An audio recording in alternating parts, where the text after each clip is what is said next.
স্বাধীন বাংলা নিউজে আপনাদেরকে স্বাগত। ক্লাসে ছিলাম তো এখন আমাদের কোচিং শুরু হয় নাই। যারা হচ্ছে এমটিতে খারাপ রেজাল্ট করছে তাদেরকে মিস সাজেশন দিতেছিল যে এগুলো পড়ো। হঠাৎ করে একটা অনেকজন বিকট শব্দ হয়েছে, মিস কানে সবাই কান ধরে ফেলছে, মিস অনেক তাড়াতাড়ি করে কান ধরছে। পরে এবার মিস বলে যে কি হয়েছে, আমি তো ভাবছি যে আকাশ থেকে মনে হয় শিলা বের কিছু পড়ছে। পরে আমরা যখন বেরোইছি দেখি যে যেখান দিয়ে আমরা সিঁড়ি দিয়ে ক্লাসে উঠি সেই সিঁড়ির জায়গাটা পুরোটা পুড়ে গেছে। আর সিঁড়ির ওই পাশে কিছু 7-8 ছেলেমেয়েরা পড়তো, ওদের ইয়েটা পুরো পুড়ে গেছে, সিঁড়ির সাইড পুরো পুড়ে গেছে। ওখানে অনেকে মানে গড়াগড়ি করতেছে, 7-8 ছেলেরা তো ভয় দৌড় দিতে গেছিল। আগুনের উপর অনেকে গা লাল হয়ে গেছে, অনেকের খুব জামা কাপড় পুড়ে গেছে, তারা মাটিতে শুয়ে শুয়ে গড়াগড়ি করতেছে।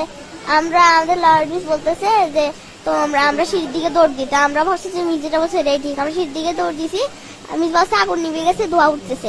আমরা এবারে গেছি, গ্যাস সরে দিছিল। পরে মিসে একজনের গায়ে পড়ে গেছে, আবার একটা 8-এর ভাই আমার গায়ের উপর পড়ে গেছে। পরে আমার একটা বান্ধবী আমার গায়ের উপর পড়ে গেছে। আমি অনেক কষ্ট ওখান থেকে উঠে আসছি। পরে বারান্দার যে গ্রিল কিছু ফায়ার সার্ভিসের লোক আসছে, তারপর কিছু আর্মি লোক আসছে, এসে ওরা গ্রিল ভাঙছে।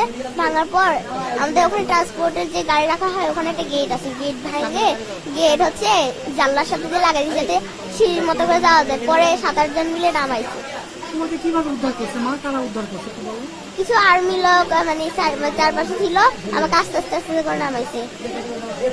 পরে যখন নামছি আমাকে দ্রুত করে নিয়ে কোলে করে নিয়ে গেছে, বাড়িতে রিক্সায় করে লুকানে নিয়ে আসছে। হ্যাঁ, আমি বাইজিকে দেখছি, আলবিরাকে দেখছি, মেহরিনকে দেখছি, তাসমিয়াকে দেখছি, আর তোর